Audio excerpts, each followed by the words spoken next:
Tony, what did you make of the Albanese speech and the proposals in it? Well, I think the opposition leader is trying once again to find some sort of common ground with the government, and there's not much doubt that industry, customers and suppliers of energy would welcome anything that even looks like bipartisan support, because we dismally failed on that regard back in 2018 with the National Energy Guarantee.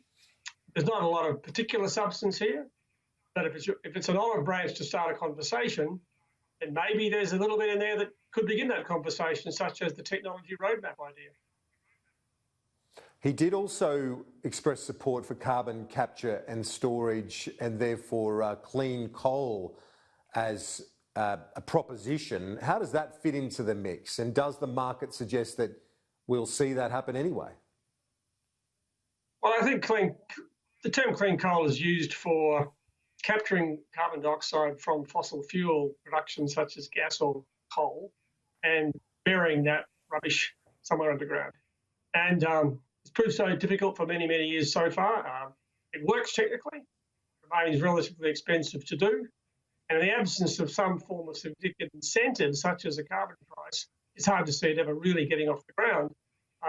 Labor government under Kevin Rudd created the CCS, Global CCS Institute, with a $500 million injection of funding. That organisation continues to try and find ways through this.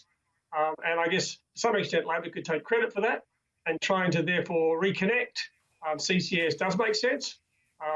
If the government is prepared to put some money into CCS, then I don't know why Labor would rule out putting that money through the Renewable Energy Agency, even though that money would have to be added to the existing funding of that agency, not replacing existing funding for renewable energy. And on the Kyoto carryover credits, the government said they might still use those. Anthony Albanese said it was a rort, and he won't be. Labor won't if they win the election. Look, I think it's one of those things that, depending on whether you like seeing half full or half empty, you can see both in the carryover.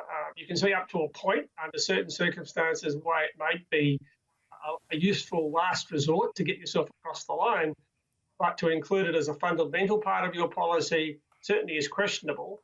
And it may be under the international negotiations, most other countries will seriously object to Australia's using it anyway. So, look, at the moment, I would think that's something that should be put to one side, because it shouldn't be fundamentally a deal breaker. It's just a piece of the arithmetic.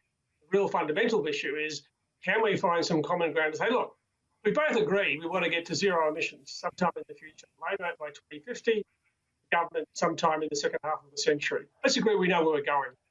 Can we start that journey from someplace? Can we start it from the technology roadmap, for example? Start to do some things we agree on to support low emission technologies without yet committing to a specific rate of change or a specific speed in reaching our destination. That might be a really significant beginning, and there's some common language there. I certainly wouldn't get too excited about it. We've seen it before, but there's enough common language to at least you might think start a conversation. Yeah, indeed. But we won't get too excited just yet. And finally, give us your sense on the overall position we're in, because the government continues to say, look, we're going to meet Paris, no problem. Labor says, no, we're not. Where are we with that? Who's right?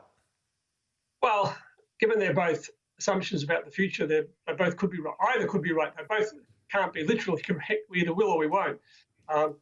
The current situation is that electricity emissions, which is over about a third of our emissions in Australia, are on track to achieve the government's target of 26 to 28% by 2030.